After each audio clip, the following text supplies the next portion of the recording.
This episode is brought to you by Coffee Mate. After watching this season of the HBO's original series, The White Lotus, this is the tropical getaway I needed. One more pina colada, please. Hey, you're not on mute. Oh, I thought I was in paradise. Turns out it was my Coffee Mate. Coffee Mate pina colada and Thai-iced coffee-flavored creamers. Inspired by the newest season of HBO's original series, The White Lotus. For the love of coffee. Try now. This episode is brought to you by State Farm.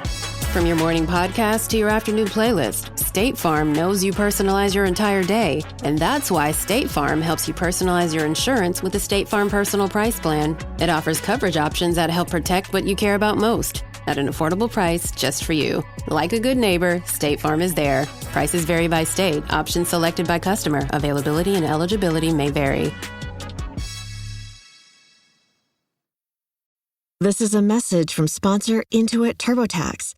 Taxes was getting frustrated by your forms. Now, Taxes is uploading your forms with a snap, and a TurboTax expert will do your taxes for you. One who's backed by the latest tech, which cross-checks millions of data points for absolute accuracy, all of which makes it easy for you to get the most money back, guaranteed.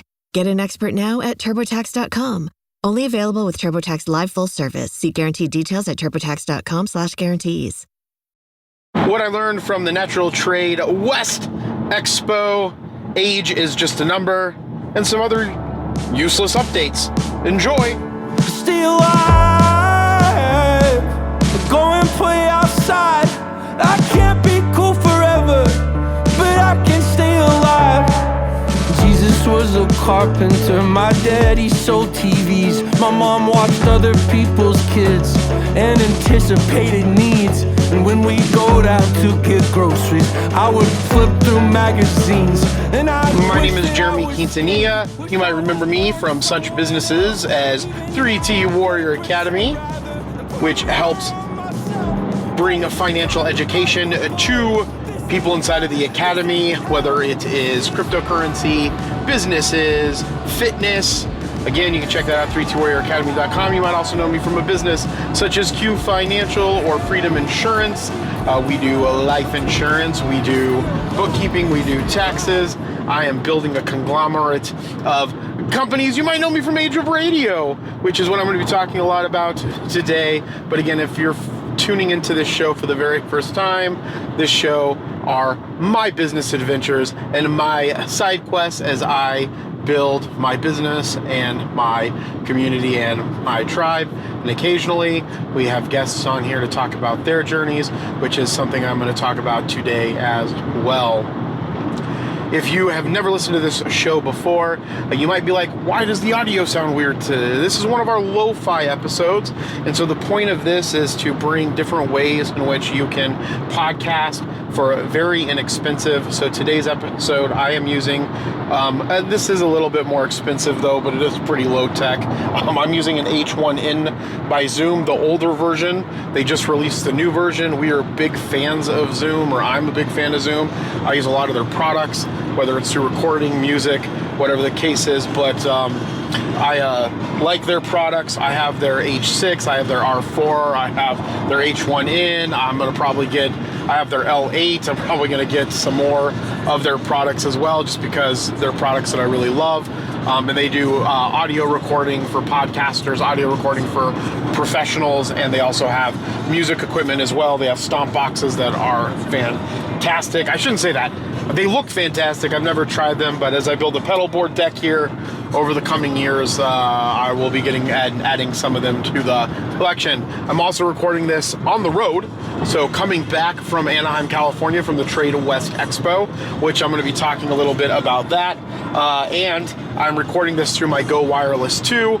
I forgot how much these ones were. The Go Wireless 3 goes for about $300, so you can get the setup that I'm using right now for $400.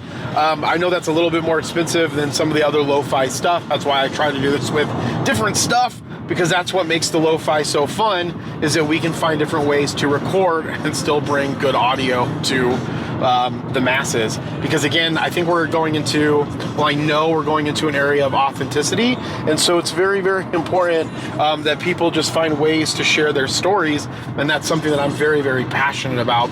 But I went out to California to do this trade expo for the natural products with the Healthy Grocer Radio Show.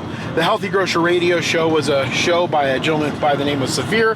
He goes by Brother Saphir. He's a shaman and a spiritual worker, but he had a very popular show that was syndicated on the radio back in the 80s and 90s. And in that show, it was all about naturopathy and healthy living and things of that nature. And he helped really pioneer the space. And so he actually ended up meeting my cousin from a different project. And then my cousin introduced him to me. And we're working to bring that show to more people through the Age of Radio Podcast Network. If you don't know what the Age of Radio Podcast Network is, essentially we take on independent content creators, their podcasts, and sometimes they're live shows. Usually it's audio formatted shows, and we bring them to our distribution platform that we have.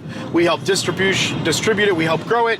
We give them a cut of any advertising revenue that we get from the Spotify audience network, from the distribution platform, and then we work to get more sponsors, which is one of the reasons why I was at the Natural Grocer Radio Show. So over the years that I've been doing this, one of the biggest and most important demographics has been the women, that are usually millennial age, so 30 to 40, 41, 42, 43 is the oldest millennial, and they usually have a family household income of somewhere between 75 and 150,000, and they're the ones that are responsible for putting the stuff in the house. So podcast products tend to do really well when it's children's stuff, baby stuff, kids stuff, healthy living products, stuff for women, and so I was really trying to, so that's one of the segments. There's other products that also do well on podcasting and on our audience, not just that specific, demographic, but that's one of the larger demographics that we have. So I'm working to build partnerships with people that are in that space. So I had a fantastic time at the expo. It was in the Anaheim Convention Center. It was ginormous. I went there last Wednesday, drove. I went to the expo on Thursday and Friday, and I'm looking forward to doing this more. Not only did I get to meet a lot of brands, I met a lot of amazing people, a lot of people that I'm going to be bringing onto my podcast to tell their stories. I love sharing stories of and asking, entrepreneurs like the journeys that they went through.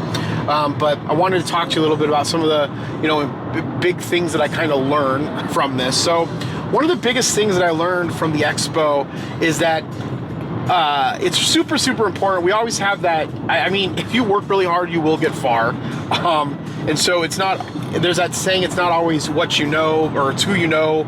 It's not what you know, it's who you know. And I think it's a mixture of both of those things. But for me, being able to network and talk to people and adding to my network not only gave me a sense of joy, but it also opened up so many doors and so many pathways for opportunities. Whether those opportunities result in any monetary gain is great if they do.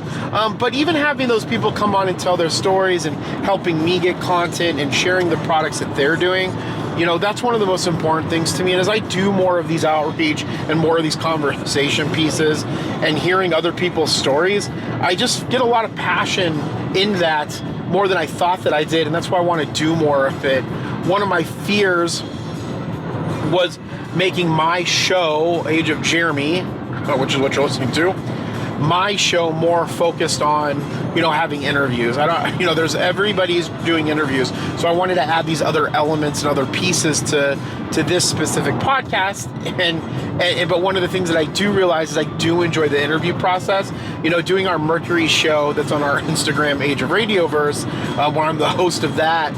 And we do interview people out in, the real world with other road products. I'm a big fan of road products. We're not sponsored by them, but road products are fantastic for doing this type of stuff when you're, driving like I am now, or you're out in the field.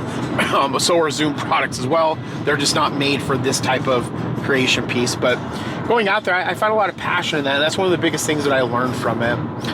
The other thing that I learned from it, from a business standpoint, from their business standpoint, is we as Age of Radio and our insights and our knowledge, we have so much that we can offer people in the way of advertising. One of the things that I felt that I thought was weird, not weird, and maybe it was just they didn't want to tell me the information, but I at one point I started asking a lot of questions to the people that I'm talking to rather than just going into a pitch. So So from that perspective, I was asking them, what are your key drivers? Who's your main demographic? How are you trying to reach that demographic? What platforms are you doing for advertising? And it was interesting that not a lot of people are doing any type of paid advertising. Most of them are doing organic advertising or really no advertising and doing this type of thing. They think that they just have to have a Facebook. They think that they just have to have an Instagram. And there was no real strategy around what it is that they were trying to do, except for two companies that I thought was really interesting, but I'm going to go to them in a second. So that was something that I thought that we could definitely help with Age of Radio Insights about, which is something that doesn't exist, but something that I want to exist to help products and sponsors, brands understand what it is that you can do through advertising, especially through things like podcasting and what we call awareness advertising, which is a lot of the top of funnel stuff. And so as I had these conversations, it opened up a lot of ideas and creative ideas about how we can really help these brands really get a sense of driving their products.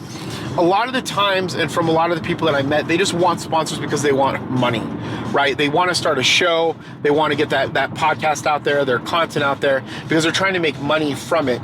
My mission specifically, while yes, we need revenue to grow the business, and we will get revenue and more revenue, and it continues to grow from this business and all of my businesses. One of the biggest pieces is that I don't go out there trying to do that. I'm trying to solve problems for these people. And so it really helps me realize that there's another problem, is that they don't understand the value of advertising. For a couple of reasons is what my guess is. It's very difficult to see the return on investment from, because it's very hard to track a lot of that. Because we want to try to track that, and we're working on ways to track that. And you should always try to find ways to kind of track that and get a really good sense of the numbers and the ad spend and making sure that it's valuable. But also too, when you're trying to bring a product to the market and you're trying to get a lot of people to know about it, there's a saying that has been stuck in my head for days. If you're not making $1 million in one of your businesses or one of your brands isn't making it, it's because not enough people know about it. And that's why awareness is so important, because if people don't know that the thing exists, I met so many people there. I saw so much food. I didn't even know any of this food existed, right? And so now I do, because they're doing this one impression thing where I'm going out there and I'm seeing it. But if you do not have enough outreach going on and you do not have a strategy for it, you're not going to get where you want to go to have your business continue. And again, the money being the million is not the important thing. The million is important not for the fact that it's providing that money to drive the thing that you're doing, but it's to create resources to help to grow it to do more.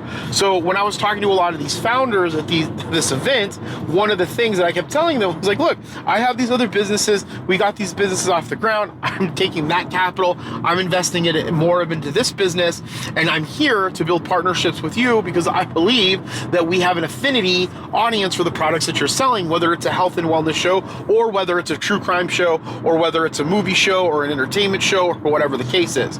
And so because of that, that is the value that we're trying to bring to these people, not just trying to sell them so that we can get money for our show, is to how can we help grow your brand? So it's very important to me that the brands that I saw were brands that I cared about because I liked their product. You know, just like when we were sitting down, so Brother Saphir, he was like, let me go and talk to the Beyond Meat people because I love their product. When you find that product that you love and you want to talk about that product, you want to bring that person in because you want that product to be successful because you enjoy it also, or you find value in what it's bringing to the world and you want to get it out there. And that's one of the things that I think has gotten so sparse, at least in my minimal experience in this, right, over the last 5 or 6 years, on an average of 2 to 3 hours a week, right? So not me doing that deep experience like I had to do with my other businesses, and that's where we're getting to with this. But in the experience that I have had with sponsors and I have had with this, that's one of the things that I think that we're missing from the marketplace as it relates to creators and sponsorships for their shows. And so again, that was something that was really valuable for me to be here.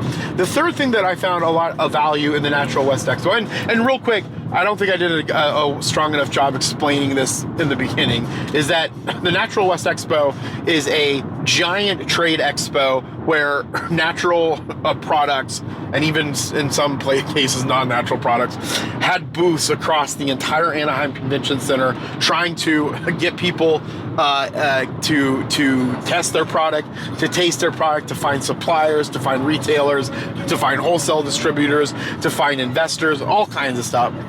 It was, that part of it was just an amazing experience to see what goes into it, what's happening, and I'm looking forward to going to more of them and building more connections and building the relationships with the connections that I met during this trip.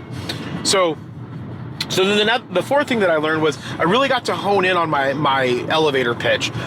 And so two things that were really valuable about that was that the elevator pitch was twofold. One, I learned how to actually present what we do a lot better in a really short period of time. So I was able to get my wording much more concise. So there was this really big learning element in it. And now that learning that's easier now. And now I can go and do it more and more with who I'm talking about, and also being able to reference some of the data that I currently have in that conversation a lot more fluidly.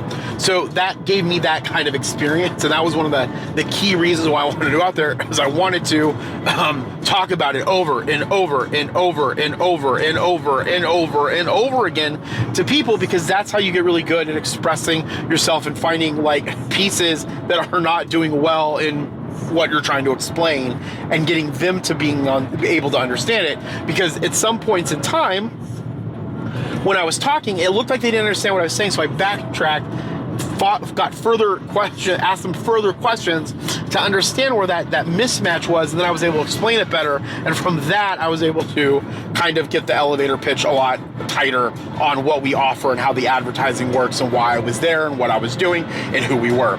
So that's always a super, super big benefit of having the opportunity to do that, is from that learning element. The other thing that I learned is at the beginning of it, I was doing a lot of talking. And you never want, when you're trying to get to understand something, you don't want to do the talking. I realized that I was doing way too much talking. I wanted them to do more talking to me from a understanding perspective, not even from a sales perspective. Like, I want to understand how their product worked, what their product was, how they were distributing it, where it was located, how, what their advertisements were, how long they've been around, if they were a founder, what the journey looks like, right? Because in the essence of when we're trying to push that product out to the marketplace or through marketing, I want to understand that, so that if they do end up either coming on the show and talking about it, I can then talk to them about advertising opportunities. Or if I can talk to them about advertising opportunities, that's what they mainly want, and they don't want to come to the show and talk about it, I can talk to them about the advertising opportunities, and I can get a better sense of some of the ways that they should be going out there to give my advice, right? Because in the end of the day, I'm a very big brand. People would call me a brand whore, I guess. There's certain brands that I just really, really love. Like, I mean, I like really high, I'm just being honest, I like really nice jeans. Jeans are really important to me. I like really expensive denim or jeans. T-shirts, not so much, I don't care about. Shoes can be important to me depending on what's going on. Bags are really important to me. Brands are really important to me. Like I have to have Kleenex as opposed to some name brand tissue. And because I find value, me personally, I find value in what the brand is trying to accomplish in their mission. And then if it's a product that I own the stock in, I really try to push that product, because that benefits me as a shareholder, as an investor, and then also buying those products specifically, why I'm so adamant about Microsoft and Adobe, things of that nature. So overall, I like the idea of advertising, because again, people don't realize that like advertising and marketing, I had to read a book called Never Eat Alone, and I haven't read it for years. I'm thinking about picking it back up. It's a little outdated now. Maybe he put some new stuff in it, but in the book, it talks about why it's weird that CEOs are always CFOs, or CEOs or COOs, and that's operations and finance, and then the executives, the chief executive officer, right, who's in charge of everything. And so, but what marketing and advertising and sales is, that's the life breath of a business. Like revenue, if you don't have revenue, if you don't have marketing, if you don't have sales, advertising, marketing, you don't have any revenue for the business. If you don't have revenue, you can't sustain the business can't grow, it can't create profit for its shareholders, whatever the case is. So marketing and advertising, in my opinion, is probably the most important part of the actual creation of the business. You still need those other segments, operations, finance, and human resources and all that, to make the business become like an organization. But at the end of the day, if you're not out there trying to get revenue and trying to grow and push that mission and the brand advertising and the marketing strategies forward, the business isn't going to get off of the ground. And so that's one of the things that's always been attracted to me to that segment of business, is because we live in a world where we need to buy stuff. We live in a capitalist world, at least in America, to some extent. It's kind of socialist, but we live in a capitalist world mainly, for the most part, at least in Arizona, where I can start a business real easy. I can go to market with my business. I can get revenue from my business. And so because we do that, we need to understand that a lot of people think that they just have this really great product. And one of the key things that I saw that I had a good time, dang it, I wish I could remember the name of it. I don't have the can. It's a water company, and I feel terrible because I was going to buy their canned water. So Liquid Death is the largest canned water company. I met this other canned water company, and he told me, I said, so I asked him, I said, what's the big deal with the canned water? Like, why are we doing it? He said, well, the reason why a lot of people are doing it is because it doesn't provide all of the problems that plastic does. It doesn't get us in our body. But then I was thinking, well, doesn't the aluminum get in our body? But it's a different story. And so they feel like it's better for the environment. And I said, okay, well, so Liquid Death is cool. Like Liquid Death's water, when I go to a bar, when I see Liquid Death, I want to do that. I feel like I'm holding a can as opposed to a beer. So I feel like I kind of fit in, even though I don't drink alcohol or beer. And I said, so really what sets you apart? And then he told me the story about the business. So in Idaho, in the city of Idaho, there was a town that had access to water, I guess. But the school was getting shut down. The people didn't have their jobs. So the guy was like, okay, well, let's start a company. The founder was like, let's try to bring some money to the town. We know that we can do water really well here. Let's start a water company. Let's start a water can company. Let's see if we can get the money so that we can get the jobs going again and we can get the small town up and running. Now, I don't know if that story's true, but let's assume that it is. And that helped the city get kind of back on its track, helped the school stay afloat, and so forth. To me, that would make me want to drink that water way more than any other water, because that is a really strong mission, a really valuable thing, and I would prefer to put my money there, so I at least feel if I'm going to have to be subject to capitalism and then fucking putting water in a can, I would want some of that to go to some really good benefit. And I wish that I could find the name of that water company. Unfortunately, I'm on the road right now. I shouldn't be on my phone. Probably shouldn't even be doing this, but it's fun, so we're doing it anyway. And I will have to look that up later. If anybody's out there, just remind me, hit me up on Instagram at AgeOfJeremy and tell me that I did that. So that was one of the biggest things about advertising and marketing that was important to me, is that when we're bringing these brands in, and it gives me a better idea how I can help them with my marketing experience from school and my marketing experience from doing this, and my marketing experience from having my other businesses, really help them grow their business and their ads, because I want them to see successful. And that's why I like doing it with founders. I met many people there that were on Shark Tank.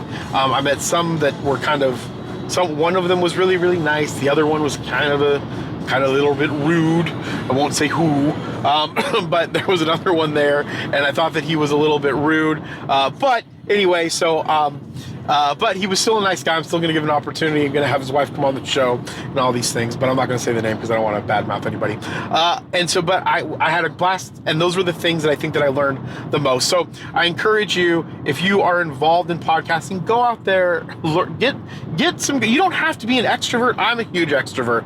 I get my energy. I got so freaking charged going to this trade show, talking to people. I have fun being around people, doing fun stuff. That's how I get recharged. And then I work, and then I lose my charge, and then I have to go be around friends again and do stuff, and I don't want to say party, but do stuff. And I know that that's me. You don't have to be that like an extrovert to do this. You could still be an introvert and just learn how to have these conversations and ask questions, and be able to talk to people in some capacity so that you can get an understanding of what they need.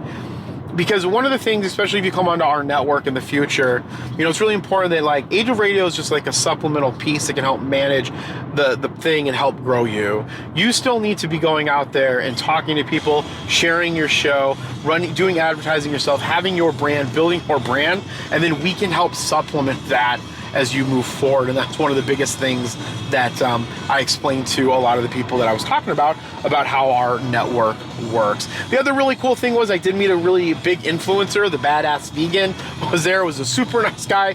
He was with a woman. I don't know if that was his girlfriend or his wife. She was amazing. So if you have a chance, and she was also an influencer. I can't remember her name though, I'm so sorry. I think she went by her regular name, but go follow the Badass Vegan on Instagram. I'm gonna try to have him on the show to talk about his journey of writing his Badass Vegan book and his mission and the stuff that he does. But he's got a ton of followers on Instagram, so he's got some great content I saw, and I think that you should go out there and check it out. All right, so the next thing that I want to talk about was I've been doing a lot of projects over these, couple of weeks. I'm trying to get a lot of stuff organized. Been really, if you know me, I spent a lot of time last year. I'm just going to be transparent here. So me and my wife are unfortunately going through separation, and so last year it kind of dawned on me a lot of the stuff that I did some inner working on. And in our relationship and things that I needed to do better, and also like my exile or hermetism, I guess, from friendships and relationships over, the last 15 or 20 years or so. And so I did some soul searching and some reading, right, about friendship, about loneliness, about relationships, and I went on this journey. I'm still on that journey to really get a sense of the fact that we don't, from the people that I'm around anyway, they don't have a lot of relationships, want a lot. And then they only try to focus on their minimum relationships. And that is part of like Infrintimacy, a fantastic book. And I think that if you're a woman, a female or male, it's geared towards women or females and their friendships. But I think it's a really good book that everybody should read about the way in which we have our really close relationships that we spend a lot of time with that have developed over those years. And then we have the second layer, and then we have a third layer, and how it's important to kind of, from my sense of it, and I've read most of the book, but the sense of it is that you kind of like, you build all those relationships over time, because at the end of the day, the people that might be close to you, something might happen, that friendship might change, they might go away, and if you don't have those other friendships that are in the world to continue to harness, or I forgot the word, it's a word that's used in business, and I don't like associating this with business, but there's a word in business that you do with it. But anyway, so, strengthening those relationships, then you end up in this sense of loneliness. And, there's a lot of work that's been going on in the world that we live in about loneliness, and that's something that I enjoy personally reading about. It's not something that I would like do research on myself. But for me, I like reading about it because it really has helped me understand like the need to try to build really strong bonds and friendships and relationships with people, and the energy that goes into it. But as I've been going through that, one of the things, I'm 41, I'll be 42 this year. Some of my closest friends will be 49, and then 45, and then 41 also with me this year, 42 this year with me as well. And then some of them are in their mid-30s. And I get this, once for some reason, everybody that I'm around, they always talk about like they're getting old. And I was just at a rest stop not too long ago, and that's why I decided to kind of talk about this segment on the show today, was that I was walking outside and there was these people that were doing a fucking bicycling across the country, it looked like. They were hardcore bikers, and I've actually seen some of them as I'm driving, riding on the side of the road and kicking butt. And I commend them for that. It looks so fun, and I think that's amazing that they're doing like the cycling and doing it in such a fashion that's for so long. It's a lot of endurance, and that's awesome, and fortitude and perseverance. But anyways, I was going out there, and this one woman was saying, well, I'm old or something along those lines. The other woman, who was obviously older than the other, was like, honey, you're not old. And she literally said, I'm pushing 37. And in my mind, I'm all like, and I'm 41, and 37 doesn't seem that old. And to me, 41 doesn't seem that old. Now, at some point in time, I did have that mindset that I was getting old, but then I realized that the only reason why you feel old is because you feel old. Your body doesn't need to wake up in aches. If you take care of yourself and you eat right, you stretch, you lift weights, you exercise, our bodies aren't designed to just deteriorate or in that capacity as we get older. You should not be waking up in your 40s and your body hurt. It should only be hurting if you were lifting weights the day before or you were doing something that puts stress on that body. If your body's just doing regular day shit and you're waking up and you're having pain, there's an underlying problem that's going on, and there's evidence that supports that. We should be able to go into our later stages of life and not have that type of reoccurring pain from just being old, okay? And so again, I think we associate that with that because there's some other thing that's going on that's making us feel old because of those types of pains or whatever the case is. I saw a guy on there the other day. He was saying, now I go hard in the gym and that's why I know why I'm tired. I work out, I'm working on doing better and becoming very nutritionally fit and getting my protein in. But essentially, I work out for an hour and a half, 2 hours a day. If I'm freaking tired throughout the day, oh my gosh, why am I so tired? Well, it's because the day before, I'm 41 working out like I'm 20. Of course, I'm going to be a little bit more tired. But if I wasn't doing that, I shouldn't have been any more tired than I normally would have been based off of the activity that I'm doing.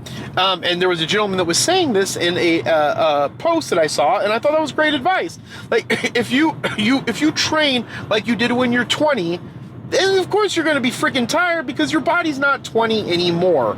Okay. Now it can be strong and fit, and it can be able to train, as a lot younger than like what your age would be if you weren't training. I get that, but again, your body's not just designed to just wake up and be tired. So there's no reason why you should feel freaking old. Okay. Now my hair is gray. That makes me look old. I don't feel old. I'm doing young stuff. I like doing young stuff. I try to stay up with doing young stuff. And it's not about trying to stay young and not age and grow with that wisdom. It's about the fact that nothing changes about being older. You should be wiser. You should be working on perfecting yourself. You should be on bettering yourself. You should be able to go forward and be the person that you want. I think people end up start feeling that they're older because they've been conforming to whatever the capitalists want you to be based off of them giving you money and asking you to do those specific things that they want you to be and who they want you to do. If you were creating freedom for yourself and not completely buying into that mentality that you have to dress a certain way, that you're old, you have to do this, and you just be yourself, you should never really feel old. Like Saphir was in a business suit. That's his time. That's his culture. He was very business suity when we were out there. Bro's 78. Me and him were laughing, having fun, talking about music that he's doing. He's fucking 78 years old. Looks like he's like 50. And the fountain of youth for that is the fact that he has been himself and has stayed true to who he was and does young stuff.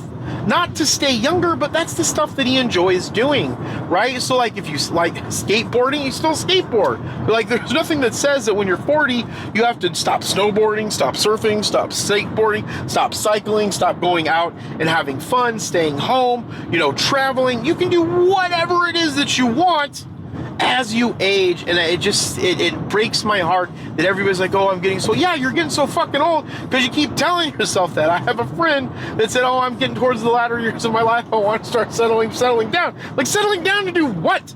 Let's like, we don't need to like start a new business. Like, I mean, I like starting new businesses, and that's something that I enjoy. That's a hobby of mine. That part I'll probably do forever. I enjoy doing that. I enjoy being a part of helping people succeed, businesses, providing that wisdom, staying up to date, staying youthful, learning about new technologies. And so I think that that's that mindset of how your age and what you think that you should be doing during that period of time is the thing that makes us feel old. And so some of the things that I do personally to not feel like I'm old, that I'm just me, right? I'm just me. One of the most important things that I can recommend to anybody, if you want to not feel like you're old, before even exercise, is to stay up with technology and trends. if you don't know how to use Lyft, if you don't know how to use Uber, if you don't know how to use Microsoft Excel, if you don't know how to use AI, if you're not researching ChatGPT, if you're not looking into quantum computing, if you're not reading up on new technologies and trying them and being at the forefront of that, you are going to feel old, right? My grandparents have felt old since they were 60 because they never got, since they were 50, 65, I think, is when the internet really started hitting, taking off. Is that they have never gotten the internet, so they've always felt out of touch and out of date and older to it. Now, do I think that they might have more peaceful lives because of that? Of course. But, if new phones come out, try the new phones. Always stay up to new technology. Make that a mandate of your life to be a first buyer in technology, right? I'm upset that I don't have a Meta Quest 3 yet.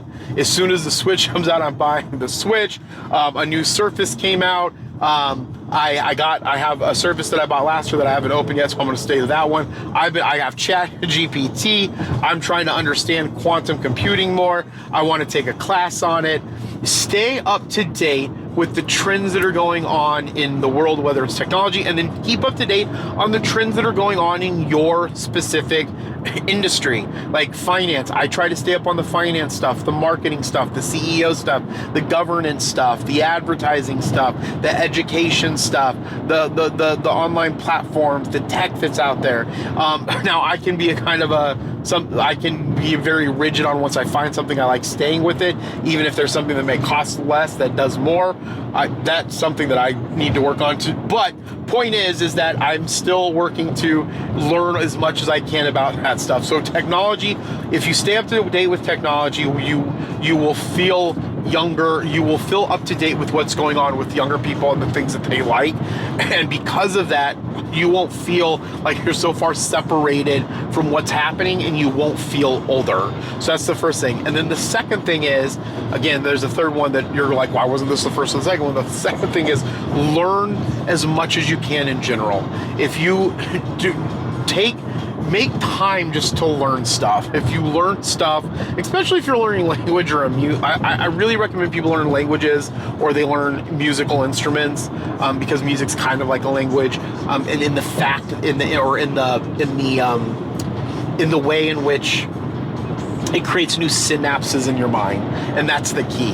What you're wanting to do is create new synapses in your brain, and that's one of the things that helps your mind stay younger and your mind stay sharp. Because if your mind stays sharp and you remember stuff and you know more stuff and you can recall that stuff, you're not going to feel as old because you're able to remember and stay sharp. Okay, and so that will make you feel like you're younger. So the reason why that's important is because when you're learning languages or you're learning new things, traditionally languages and music are the two best for this from the research that's been out there. And I don't know the name of it, but you can go on the psychology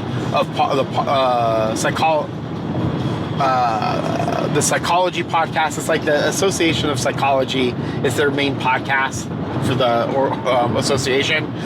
Speaking of Psychology, that's what it's called. You can go to Speaking of Psychology, and when you're on Speaking of Psychology, just go down. It'll be a couple of years now, maybe a year or so.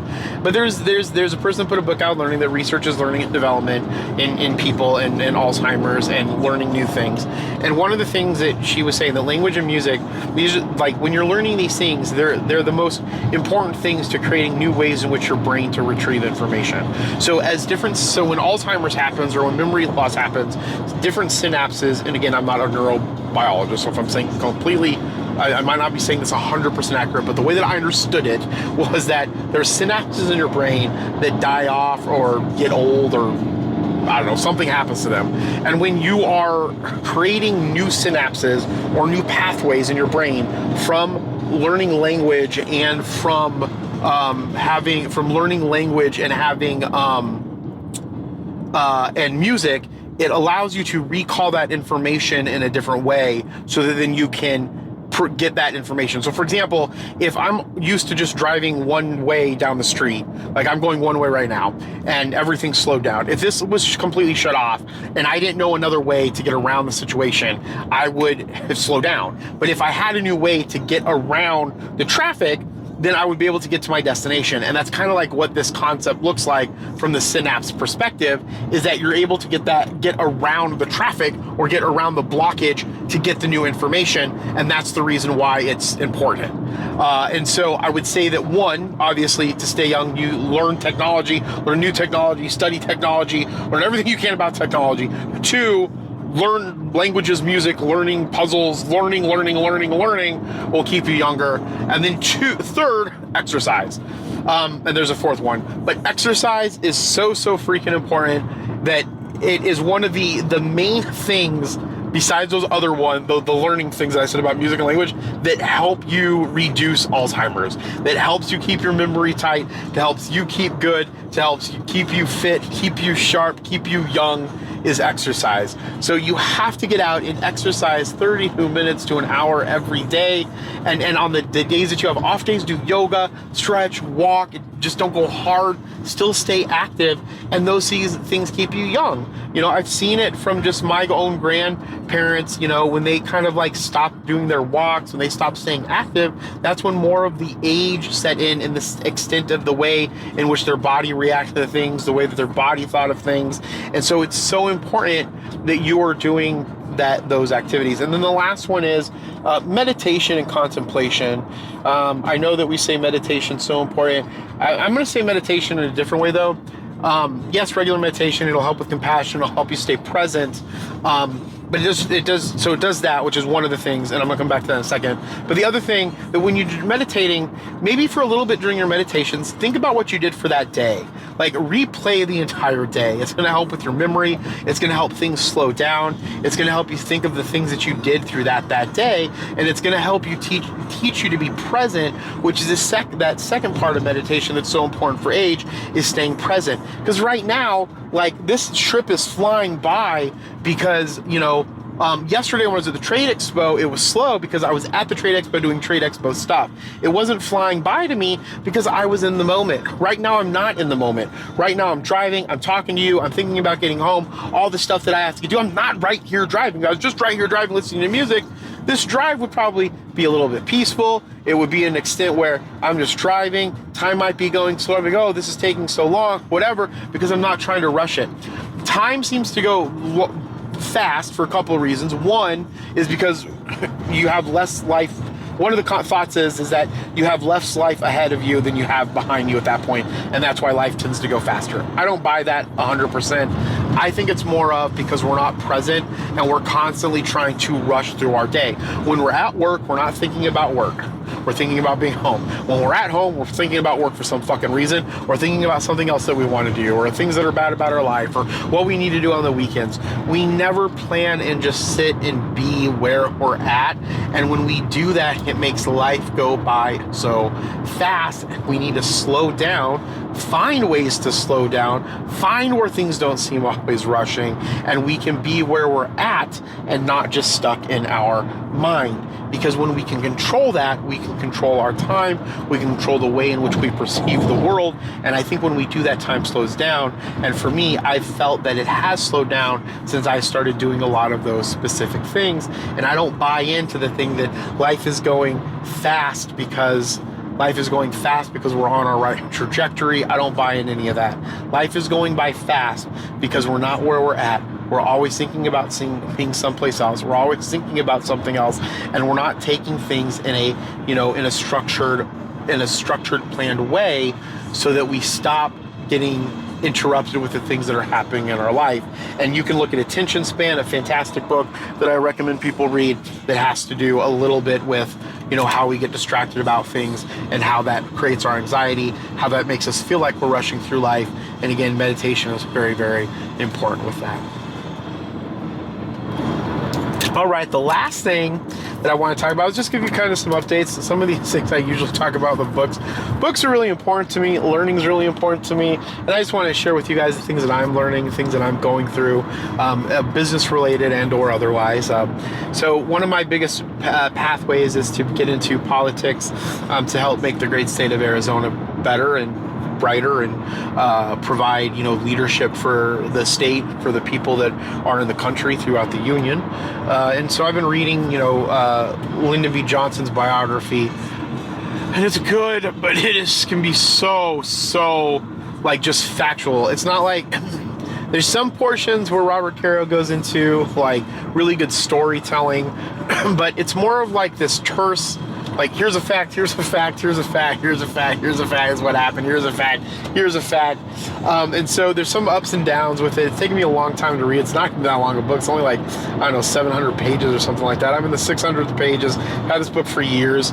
Been reading it off and on. I decided to make the final effort to get through this one and the other 3, because there's 4 books. And the 5th one, Robert Caro is supposed to get done before he dies. But the reason why it's important to me is because inside of it, I'm learning the ways in which Lyndon B. Johnson, Robert Caro was fascinated as a journalist with like how people created power. And it's not always wealth related, and especially in the case of Lyndon B. Johnson. Like there are pieces where it did have to do with wealth, and he had a backer, George Brown or Herman Brown or something along the, I can't remember the guy's name. And so like he had a backer that would give him his money that helped him with stuff like that. But the point is that his networking skills, his abilities to work, there's all these little things that you can piece out of there that says this is what you would need to do in these states. There's some things I would never do.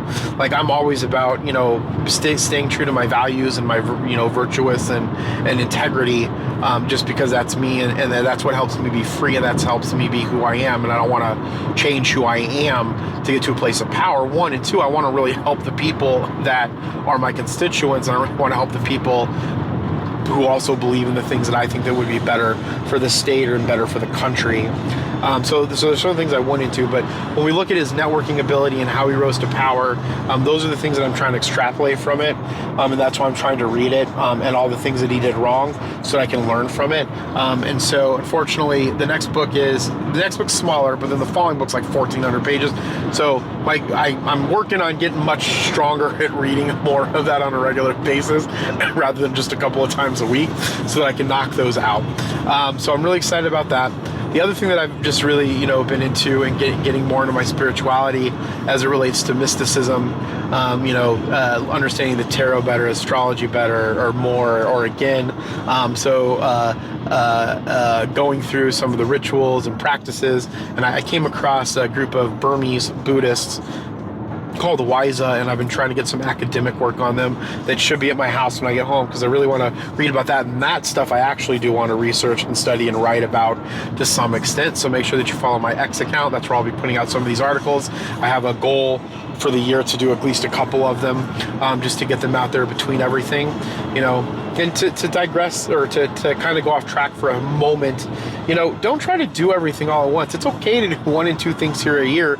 Just move the things forward, archive the stuff that you've done, keep it organized so that you can recall it or share it again at a later date, and talk about it at a later date. So that's really important. So I'm really working on in that regard. And then, excuse me. And then the other thing that I'm working on is adding, going deeper into Mandarin Chinese. That's really important to me. Mandarin and Japanese in general are important to me for the study of Buddhism, and then eventually some of these other languages. So really trying to get into a rhythm of studying language more. And then also classical Greek, adding to that, and again, not trying to like go balls, excuse my language, but balls to the wall on all of it, but just trying to do it a little bit at a time and get better at it, and then continuing my Spanish studying, which is, it was much easier when I was in California. I spoke in Spanish a few times, was able to hear Spanish a lot when people were talking about it or they said something in Spanish. And so I've been trying to do that a lot more, and then really getting back on studying it because it's super important to me. And again, language is important to me, not only for the fact that, language is important for us to understand the cultures in which the things are that exist that we believe in, such in my point of like Buddhism and studying Buddhism and research and being able to read those other languages and get and utilize that for my own personal research for the rest of my life, whether or not that is something that I become known for or something that I just share and a few people find value in it, then I'm happy with that, because doing that intrinsically gives me value, right? Just do the act of doing it and researching and reading about it. I enjoy doing that. The same thing with music. like, I enjoy learning music, playing music, studying music. It's intrinsically makes me happy when I'm studying it and doing it, not the after effect piece of it. And so that's one thing with the languages. The second thing with the languages, what I mentioned earlier, is that I have a fear of Alzheimer's. Excuse me. I have a fear of Alzheimer's, and so that to be able to reduce that is really important. And then also to because I have diabetes, people with diabetes or diabetes get it a lot more often, and so to be able to combat that is also really important to me as I age, right? So that's one of the things that I also see in society that I hope that people listening to this can think about, is that one day we're going to die, okay? And there are things that your family has gone through and things that you go through because of genetics. Perfect example in the Lyndon B. Johnson book, his grandfather died, his uncle died of a heart attack. I think his grandfather died of a heart attack or a stroke, one of the two. Anyways, the grandfather, the father, Lyndon B. Johnson, grandfather, and then his uncle all died of heart problems in some capacity. I think it was all from the same thing. And so Lyndon B. Johnson was very scared that he would not get enough time to become the president because of that heart condition. Now, I haven't gotten to a place in the book where he's done anything about that, but the point of what I'm saying is that if that we have to be thoughtful of the future. Again, it comes back to being present and being thoughtful. Like if our grandparents have certain diseases, we need to be cognizant of that. We need to be cognizant of the diseases that we have, what that really leads to in the future, how to minimize that. And that's why it hurts my heart that we see all of these people out here in society downgrading science, downgrading medical profession. I mean, I downgrade the medical profession to some degree because I don't find a lot of value in like the regular doctor, like the regular physician. I'm like, okay, how are you're just going to send me to a specialist? You just went to the specialist in the first place. Anyway, that's not the point. But my point is that there's research out there and data that's collected, and we only tend to find data that supports what we want to support it, or we tend to think that the data is so corrupted or so fake from conspiracies that we don't want to listen to any of it. And while I am fine with having the COVID vaccine, I don't think there was conspiracies in the way in which the way in which the hospitals were in cover-ups from the hospitals of saying that someone died from COVID where they might not have actually died from COVID. I'm not disagreeing with any of that. And I'm not even disagreeing that China maybe even created the actual vaccine. I'm not saying that I don't think that that's what happened, but I'm not going to completely push that out or put that out of my mind. What I am saying is that based off of the data and the information and the research, there is no problem from a total scale, in my opinion, of taking an mRNA COVID vaccine and having it help protect you against COVID. And that's just it's not even my belief system. It's just what was presented that seems the most factual for me to then take the vaccine, okay? And while there are side effects, there's side effects to everything. I mean, I have to take inhalers for my asthma, I take medicine. There's side effects to all kinds of stuff. Some of them are horrible, some of them are not that so horrible. I get it. But at the end of the day, if we're able to, as a society, look at that data, look at that research and say, hey, we should be doing this, I feel like we're going so far away from that it's just it hurts me, because when to get back to what I was saying originally about people looking at their family histories and finding out what that data says about those things and what you should be doing, we should be listening to that so that we can then prolong our life, change the way in which, our DNA transfers to our children, right? So that then they can have longer, healthier lives, and then they can be taught the new things and how to plan and to make sure that they don't end up in those same spots, right? And so again, it's just a lack of education on the United States part and the way in which we have our education system working, in my opinion. And so I just hope that I'm very cognizant of the diseases that my grandparents have that runs in my family, and working to minimize those as much as I possibly can in my life, and taking care of myself so those things don't deteriorate me, down the road in a massive way, or a way in which that I can't prevent. And I want you to do those things as well. But I will separate from that. And then the last thing that I just want to mention, I've been doing a lot of working out and eating a lot of protein. Trying to get to 212 grams a day every single day. I'm up to about 100 today on the drive. And so I think that the protein has really helped. The protein intake has really helped with the muscle growth and the way that I feel. Might have been lacking iron. I guess that comes from that too. Maybe I need some liver. But I do feel, I just want to share that, I encourage you to eat proper amount of protein. For me, it made a vast amount of difference about how I felt, about where I was going, about my working out, about the repairing of my working out. And if you can get that from vegan protein, more power to you. I'm going to try to figure out other ways to get it from vegan sources to get the amount of protein, because I do have a conflict in my heart sometimes about eating animals. I definitely have a problem with industrial farming and working to buy products that don't do that. And for me personally, if I can get to a place where I can make get the same type of protein from non-meat sources and not have to be a part of the death of any sentient being, then I'm going to try to work towards that. But as of right now, I'm working towards that. So I give a lot of, I guess my prayers, my compassion, my gratitude goes out to the people that are able to make that move to vegan and are staying true for, like Brother Saphir and a lot of people that I met at the Natural Trade Expo. So the way that I think about it is, I'm going to fortunately eat some of the meat, but I'm going to give more money to the places that help make it where animals aren't getting eaten so much, or at least reducing the industrial farming and not having all of that suffering. The way that I look at it is, when people ask me like we're supposed to eat meat, I was like, it's fine.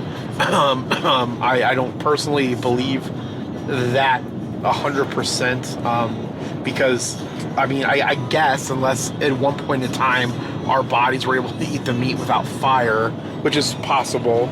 One, I don't have enough information on it or the history of it, but eventually, I'm imagining at the beginning we were hunters and gatherers because we weren't able to kill animals at some point. But I don't know. I'm not going to go too much into that because I don't know. I have enough information on it. I don't know enough about it, so I don't want to speak to that.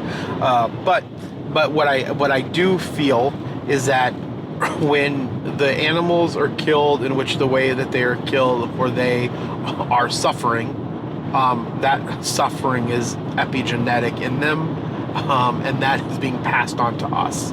And so when we eat that suffering, we ingest that suffering, and that suffering becomes a part of us. And that's the part that hurts me the most, is the suffering that those animals had to go through. And eventually one day I'll have to make that change. But as of right now, I would say that I am not strong enough, don't have, unfortunately, it's sad to say this, the time to do that, and I know how ridiculous that sounds to do that, but so eventually I'll have to make that change, but that's just something that I'm personally kind of going on. But from the protein perspective, I definitely wasn't getting enough protein, whether that's meat protein or otherwise, irrelevant, but I wasn't getting enough protein before, and I just feel so much better these last couple of months with getting the larger amount of protein, eating to like at least 20 to 30% or 40% better than I was with like 100% more protein, and then exercising the way that I am. So those are the kind of the updates on where I'm at. We're also reading Atomic Habits in our 3T Warrior Academy Entrepreneur Book Club. You can only read that with us if you're in the Warrior Academy. So if you're interested in that, go to 3twarrioracademy.com. Atomic Habits is a fantastic book. I've never read it, love it so far, and I hope to talk a little bit about what I'm learning on that, about with that later on, and also get that on our my Instagram at Age of Jeremy. So that being said, make sure you go to Instagram at Age of Jeremy, go to our Insight and Updates, where I give extra information and extra knowledge about my portfolio, about other stuff that I'm learning in business. I'm working to get more posts out there and to go live in that, just for the people that are in there as well. And with that, as I always say, be thankful, grateful, and kind, and we'll talk with you next time. Bye. Thank you so much for tuning into this episode of Age of Jeremy. This was a lo-fi episode. I actually recorded this from my car driving home from California, Anaheim, California, from the Natural Trade West Expo, or Trade Expo West. I'm recording this into Go Wireless 2 microphones. They're wireless, obviously, it's in the name, into my Zoom H1N, and this will have been edited in Cubase after the fact with Waves plugins for mastering, I guess, to get out to you guys on the podcast feed. So again, this is a lo-fi Age of Jeremy episode. Make sure that you like and subscribe to this podcast wherever you get it. And I don't know what the opening song and closing song are going to be, because I might change them by the time this comes out. So with that, one last time, be thankful, grateful, and kind, and we'll talk with you soon. Bye.